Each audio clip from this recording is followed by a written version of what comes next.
I have these components clean for the diaphragm, and I'm going to start the reassembly process. Now I assume that the 3 hole blades are where I should start here. I think they'll be easier to swing into place later on when I have to move the blades to get the last few in. However, I don't know that for sure, so it's a bit of an experiment. I've never really come to much conclusion about these blades. I know that these cutaway blades are awkward to handle, both because the cutouts are inclined to catch on the other blades while you're trying to assemble the diaphragm, and probably because they're lower in mass than the entire blades, and so more easily displaced.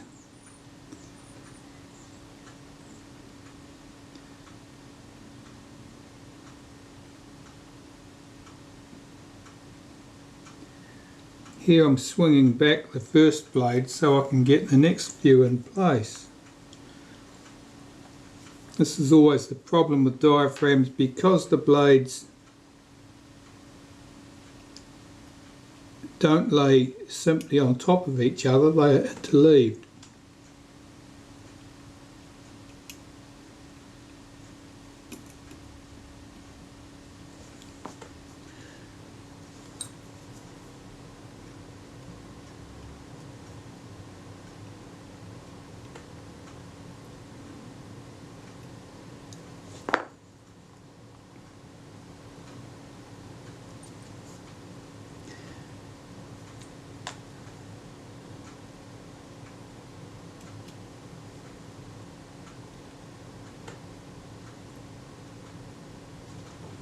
Not exactly sitting dead flat there. One of them might have lifted.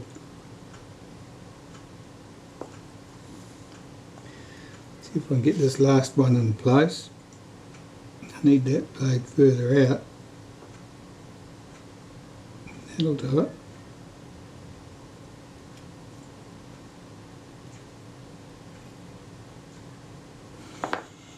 Now, to lift the first blades back over the top of those without disturbing anything.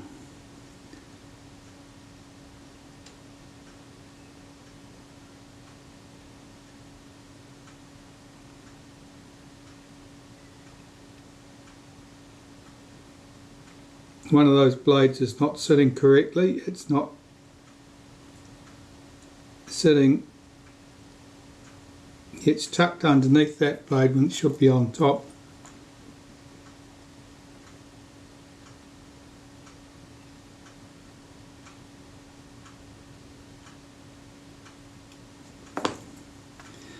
This is the problem with the cutouts.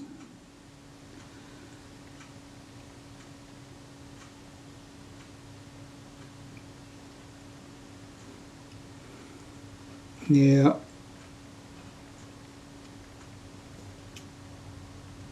I've got at least one of those blades out of its socket now, so I don't know whether I'm going to be able to complete this without starting again. I'll try and rescue the situation.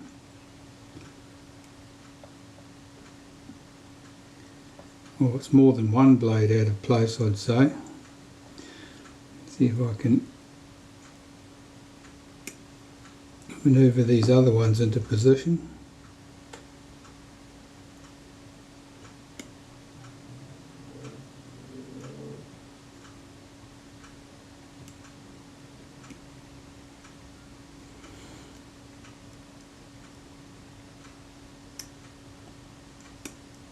Back it. This went a bit far.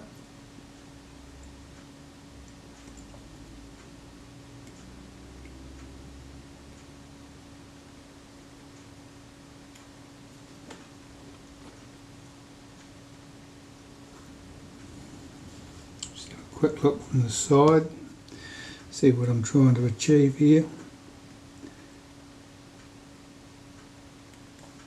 Yeah, that blade is certainly not where it should be. And its mate.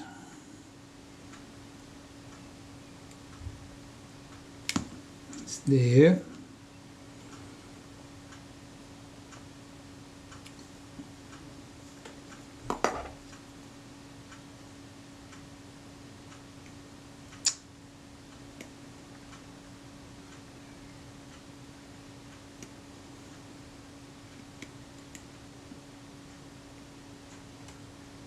Alright, I've got all the pivot pins in the slots. I don't know how many I've pulled out of the holes in the fixed plate.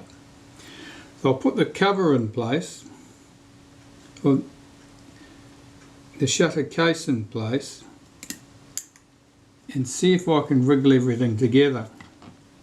I can see that some of those pins are incorrectly placed.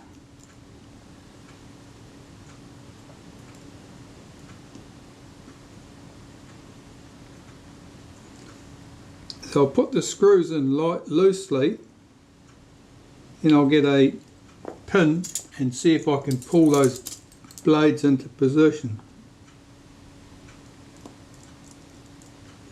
I'm not doing these screws up tight because I don't want to crush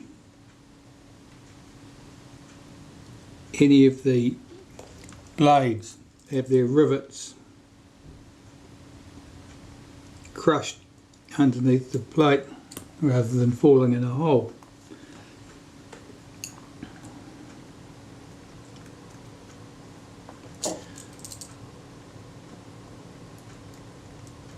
So this is salvage work really, because I don't want to start again. Let me find a needle.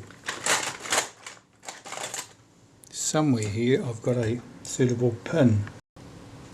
Let's take that off. That blade there is out of position.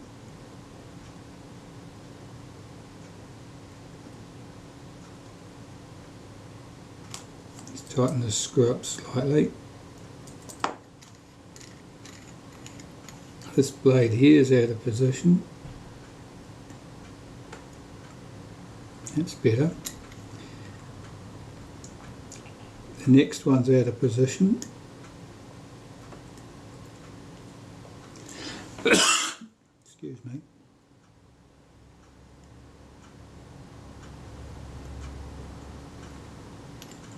And this is the last one, I think. Okay, that's looking a bit better. I'll just tighten that screw lightly. These ones here are bouncing around a bit. That's fallen into place. Do that screw up lightly. It looks like this is going to work.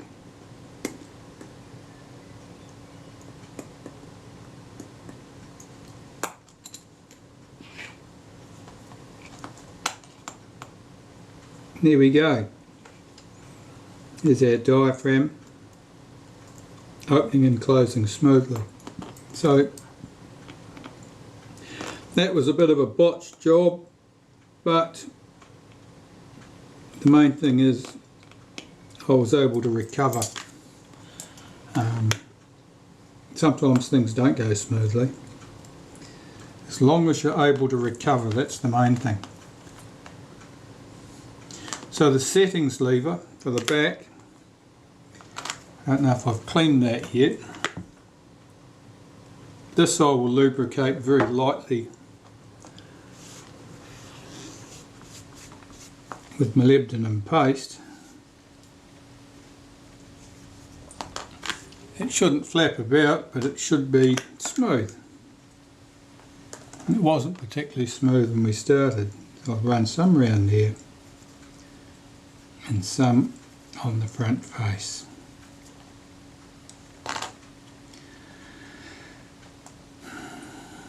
Well, that goes on, there's this opening, so it goes up that way. Is that correct? That looks doable. Now there's the two shoulder screws that hold all that together. They go through the moving plate into the setting lever.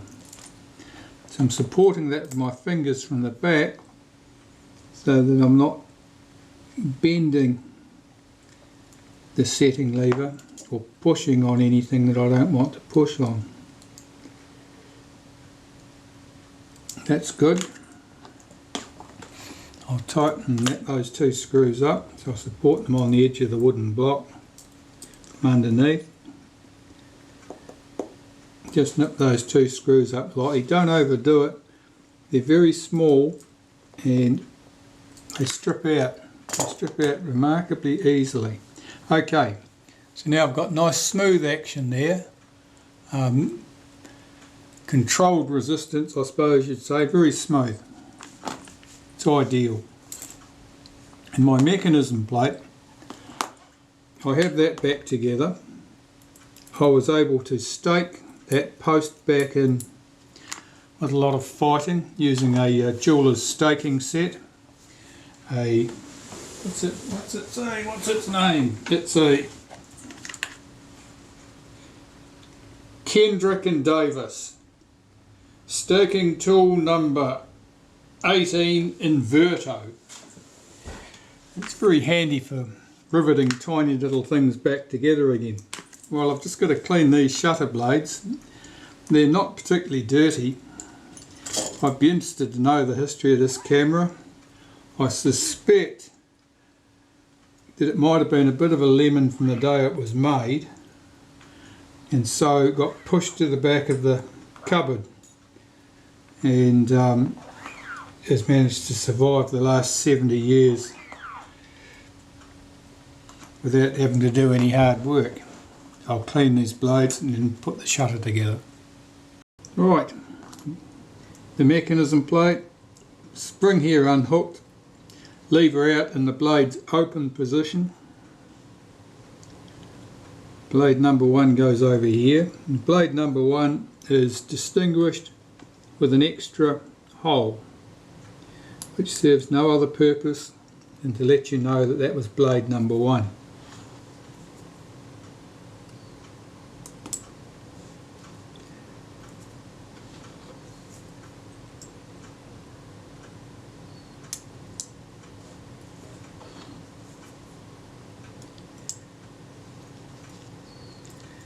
If you're wondering what the purpose of having an extra hole in blade number 1 is, and why it's so important for blade number 1 to be numbered differently, I'm blowed if I know, because none of the rest of the blades are. Right, the case. Let's get the case on this shutter.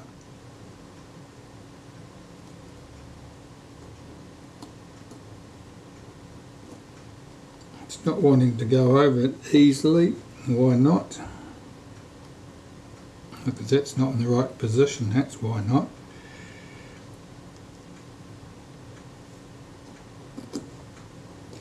That's better. 3 case screws.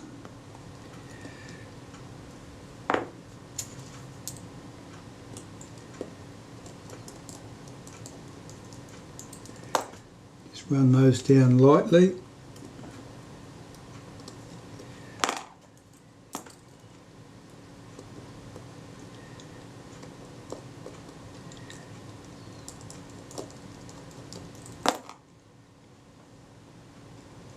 There's the third of them hiding, right, it's there.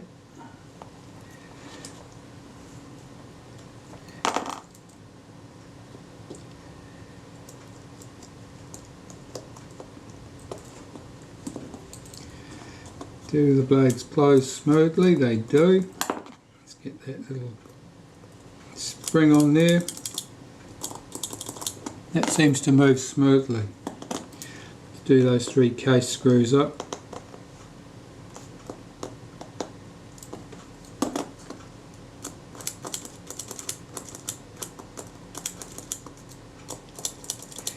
Yep, I think that's going to be quite good. Diaphragm moves smoothly, shutter blades are moving smoothly. I'll clean up the other components and put them back on the shutter. I'll start by getting the flash sink components back in place, get this flash contact in particular. It's a bit of a, got two pieces here, the plastic piece with an embedded contact and the loose moving contact which fits around it and over it, and to be honest it's a real nuisance. What I've got to try and do is get this square peg down through the square hole, which should be easy, except the square peg's no longer square because it's a bit split and it's a bit misshapen. So it's more a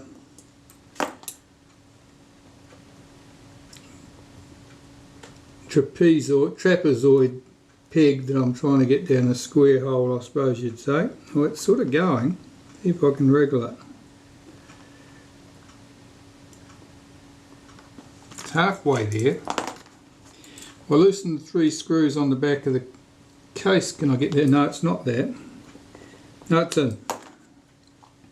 I thought I'd have to loosen the screws on the back of the case to give me some more wriggle room, but it wasn't actually touching the case.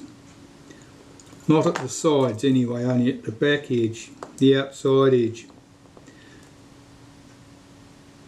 That's good.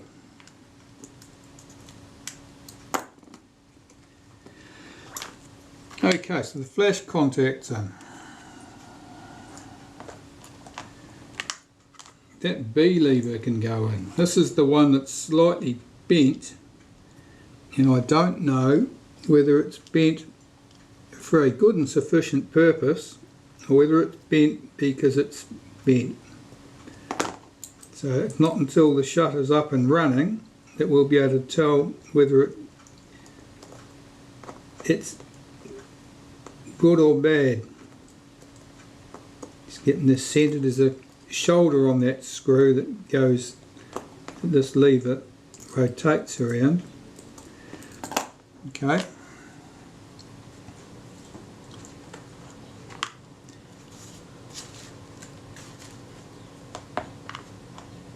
The catch.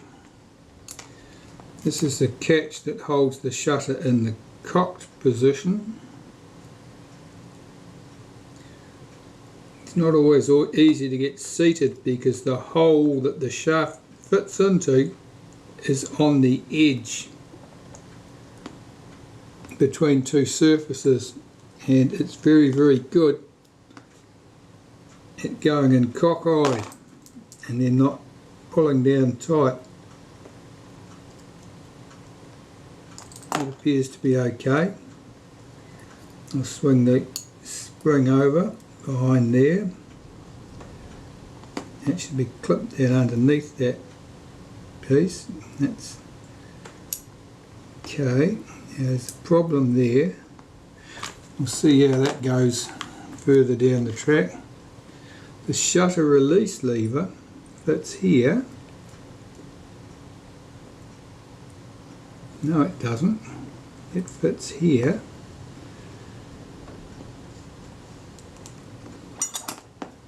That spring should tuck down into a groove in the case. It does, and when that's in there, that should sit there. That spring is not sitting correctly. It might not make much difference. And where is the high-speed spring? How did that get away?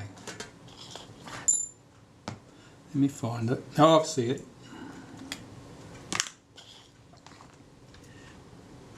Here's the high-speed spring.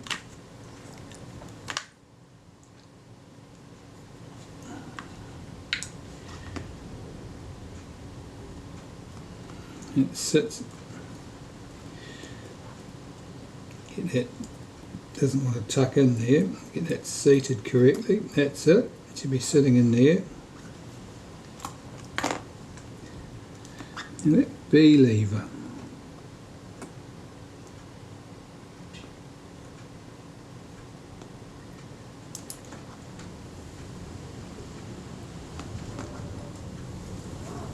That bent lever has got a little tiny protrusion on it. that the spring sits underneath, but the spring can't sit underneath the protrusion because the lever's bent. I'm just going to make a little adjustment to that and hope for the best. Right, a little bit of molybdenum paste in a couple of spots. Here on that lever, here at the top where that contacts that's the thing that pulls out the pallets, and that contacts two things. Contacts your settings, speed cam setting plate, also contacts the main lever. I'm just lubricating that front surface there. And the main lever.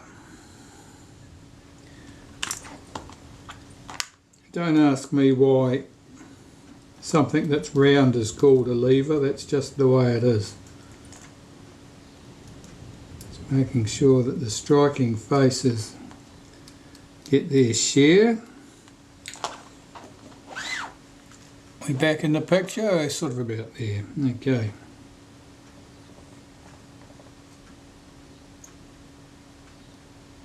Should drop under there. I'll just swing the pallets out, swing that lever out, drop the pallets back down. Make sure that B lever's not stuck out underneath. That's not stuck under there, that's not stuck under there, that's not stuck under there. Something's on the wrong side of something. Hook that over its post.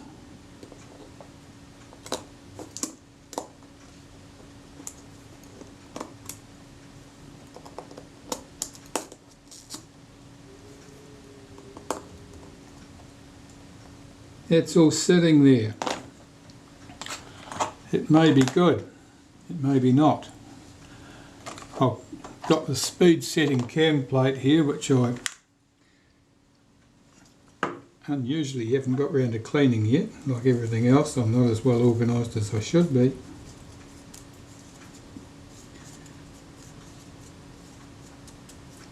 Just clean this molybdenum paste around the centre. We know that this was quite tight on that centre where the speed cam runs and where the high speed spring runs. That gets compressed at this point. That'll do.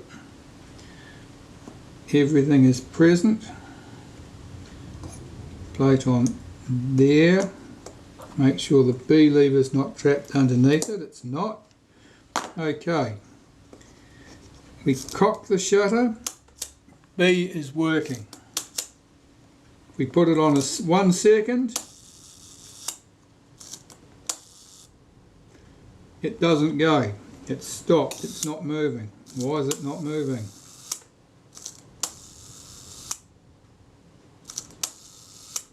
This should be something like a 10th. That sounds about right.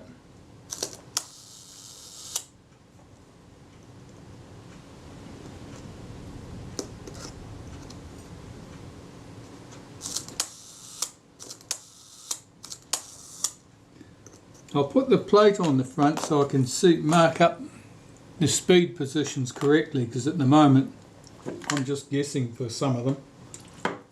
I can tell where B's going to be. I can't tell so easily where the others are going to be. Here's my plate. This goes on there. It rotates into position nice and easily. Now that fought me when I was getting it off the shutter. So I've certainly achieved something by cleaning things. Turn that lock.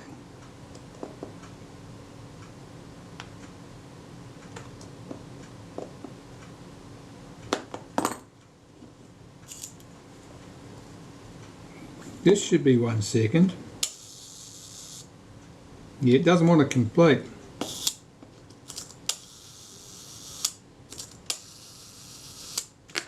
There's something not right there. What's a half second like?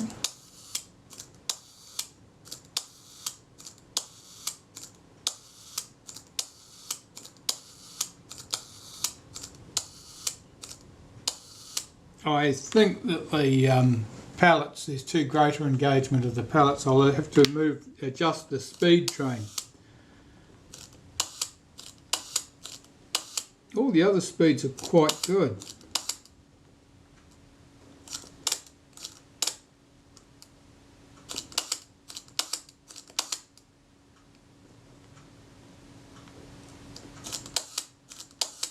Which suggests I'm not 100 miles away from correct.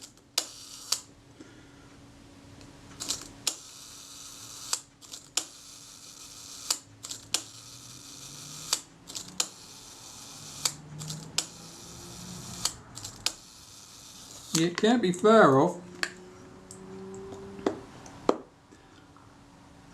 I'm not going to kid myself that it's going to come good with a bit of exercise. It's all clean. It should work properly now if it's going to work.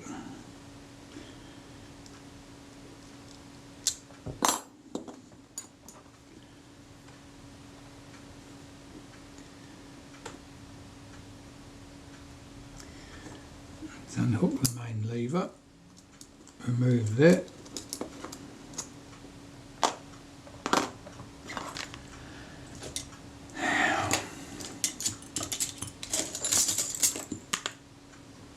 That screw tight. It is. Slacken that off slightly. It really doesn't want to move. Slightly loosen the other end. Oh.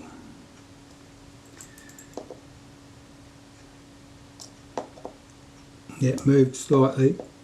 That might be enough. It's not going to require much.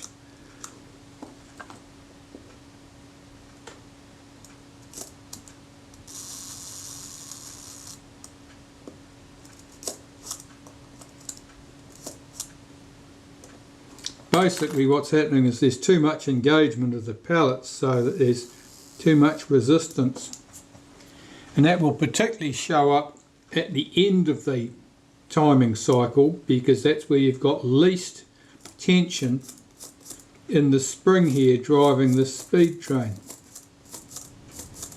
and of course the main drive spring too. Okay, I'll try that and see how I get on. I'll time the shutter on the shutter timer once I'm done. I'll come back after that. That was pretty much all it had required, because the speeds are good. And the 1 second is working reliably. So that's what it was. It's just a slight bit of adjustment needed at the end there, just to do the final little bit. And now I've got to put the outer case in place with the curved rack, of course, and get the flash contact in position. So I'll just clean this case up with a bit of naphtha.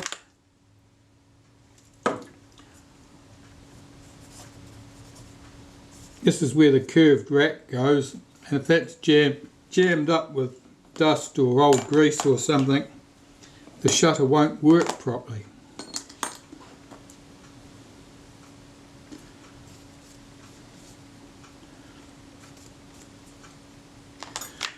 That looks fine. So getting the flash in place.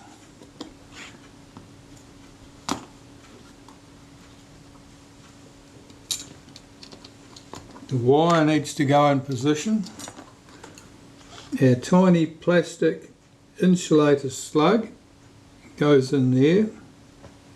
That's quite small. It's about, well, it's less than a millimetre. And there's the screw, which isn't an awful lot bigger. And I just need to find the right screwdriver in the picture, only just.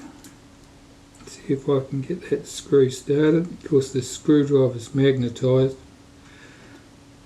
It's doing anything but staying where I want it to.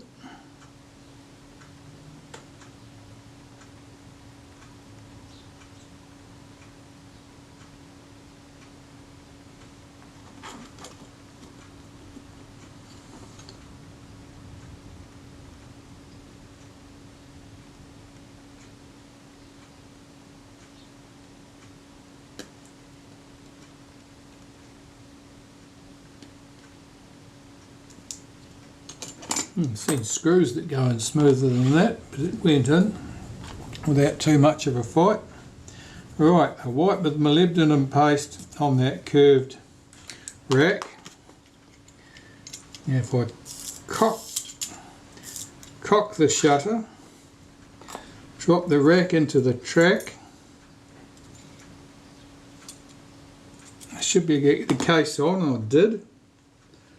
Get that case in position. There's 2 screws.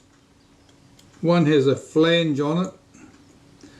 That one's the locator screw that stops you from fitting the, stops the shutter from rotating in the shutter in the camera lens mount,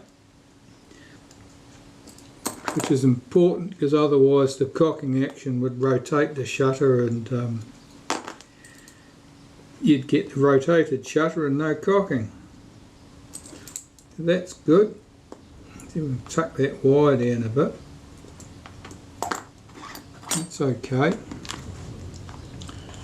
And what's missing here? The detent. The detent for our shutter speed, aperture settings.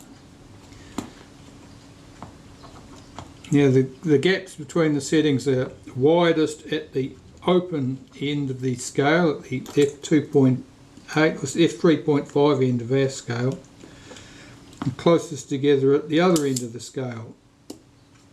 Just tuck those ends in, check that I have got click stops after a fashion. Yep, that's good.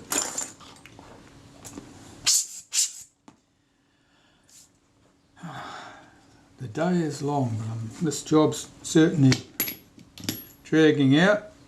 Let's have a look at the lens. I have in mind that the lens was quite clean.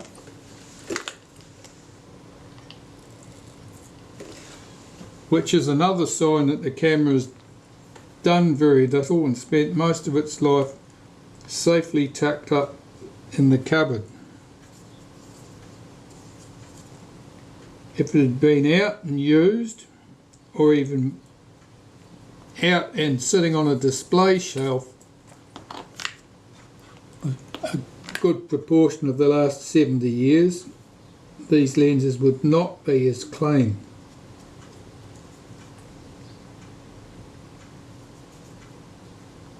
They look new.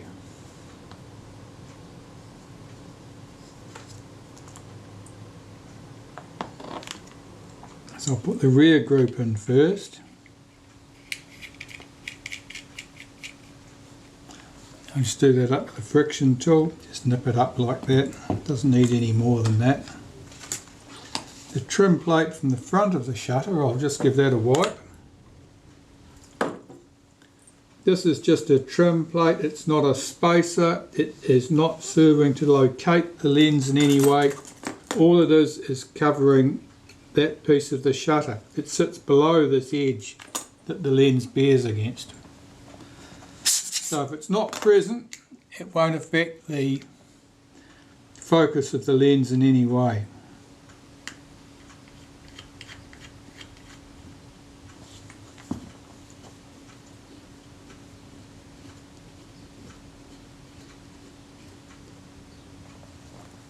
That's good.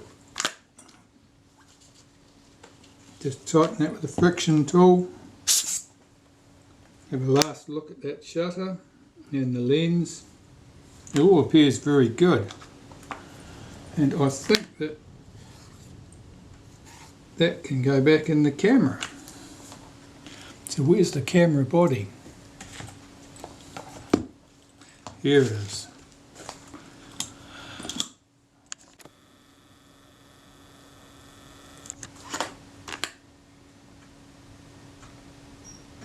Now there were no spacer shims or anything there. Let's make sure I get this coupled up correctly with the lever at the top. That looks fine. What's our timing like? No, at least 1 or 2 teeth out, I would say there. So I'll just lift this slightly, move that over a tooth. Re-engage that. See if the shutter will cock.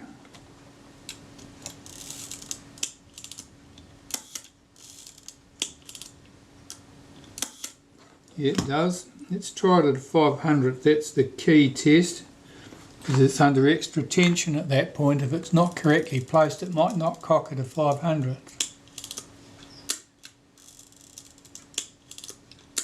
No, it does. So the position's good. I can put the retaining ring in place.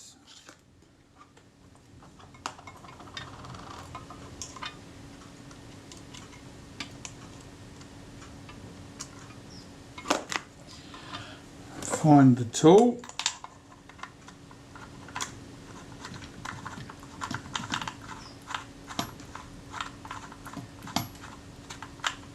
And the retaining ring down and just nip it up tight.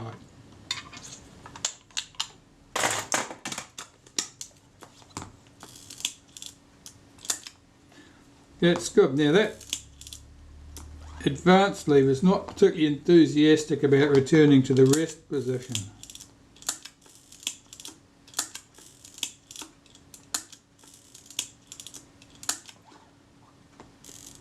It could just be the end of film catch. As I said, that the lever on that end of film catch in the advanced lever was subtly different to normal production. And if they changed the shape of it, they changed it for a purpose, and it may well be that that was what it was. If I let the lever go, it'll park every time. If I get it almost all the way back, it may not.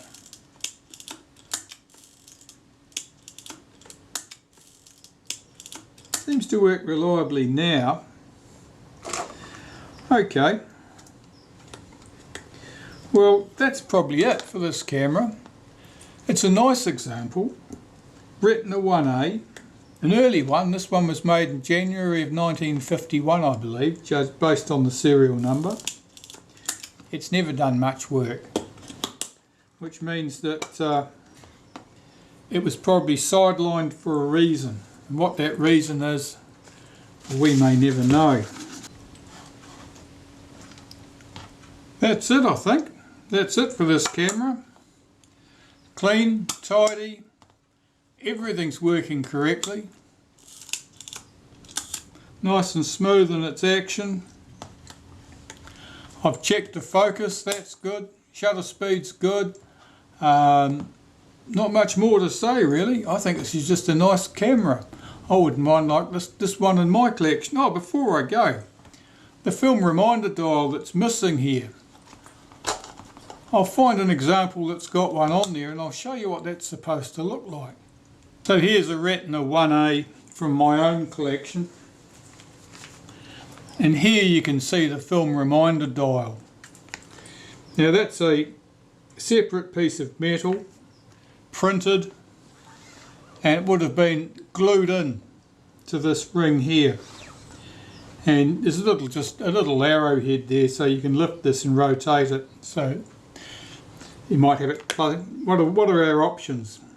Pan X, Plus X, Super XX, Infrared, Micro F, Direct Positive, Kodachrome, and Kodachrome A. Of course, it's nothing other than a film reminder dial. It connects to nothing inside the camera. Most of those films are no longer available, so it's neither here nor there, but that's what was missing off here, that scale. Apart from that, it's all present and correct. My one. What's the difference in serial numbers? Oh, it's about a 20,000 number difference in serial numbers between these two. So this one, early in January of 51. This one, somewhat later. It's still an early camera, not as early. Difference here too with the way the shoe's been fitted. See, this one's got, you just see little dots there. The screw heads are on the inside of the case. This is the way the early ones were done. This was a bad habit that they had one or two goes at before they gave it away completely. It seemed like a good idea at the time, I'm sure, and it enabled them to that's not even that's not the original shoe when I look at that. It enabled them, what they did at the later stage was they engraved their serial numbers on the shoe, not the camera top, presumably because it was easier to do. Anyway, where we were, this was the camera I was working on. It's a nice pretty one now. I haven't got any more to say about that. Thanks for watching.